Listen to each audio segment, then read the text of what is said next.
This is the story of how the world's most dominant video rental chain was dismantled by a startup they laughed at. The year is 2000. Reed Hastings, the founder of a tiny startup called Netflix, flies to Dallas, Texas.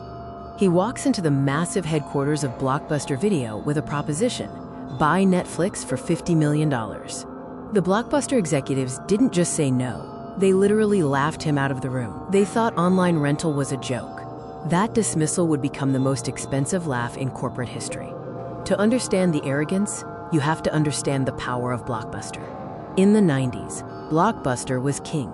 They had 9,000 stores globally. Make it a Blockbuster night wasn't just a slogan, it was a weekly ritual. But they had a dirty secret. They made $800 million a year just from late fees. They hated their customers, and their customers hated them right back. This customer resentment was exactly what fueled the revolution. Legend says Reed Hastings started Netflix because he was charged a crippling $40 in late fees for the movie Apollo 13. He wanted a service with absolutely no due dates and no late fees. Blockbuster saw him as a gnat, but he was building a bomb. Then, the world changed.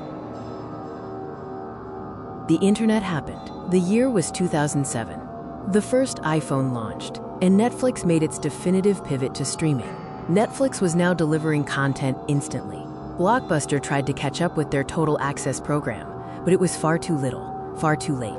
The debt piled up, and the momentum was irreversible. The stock chart crashed to zero. Stores were boarded up across the country, signifying the end of an era. In 2010, the giant officially fell. Blockbuster filed for bankruptcy, unable to compete with the future they had dismissed. Fast forward to today, and the contrast is stark. Netflix is now a streaming behemoth worth over $200 billion. And Blockbuster? They have exactly one store left in Bend, Oregon, a lonely museum dedicated to a bad decision. The ultimate lesson is clear: never laugh at the underdog, especially when they offer you a lifeline. The executives laughed first.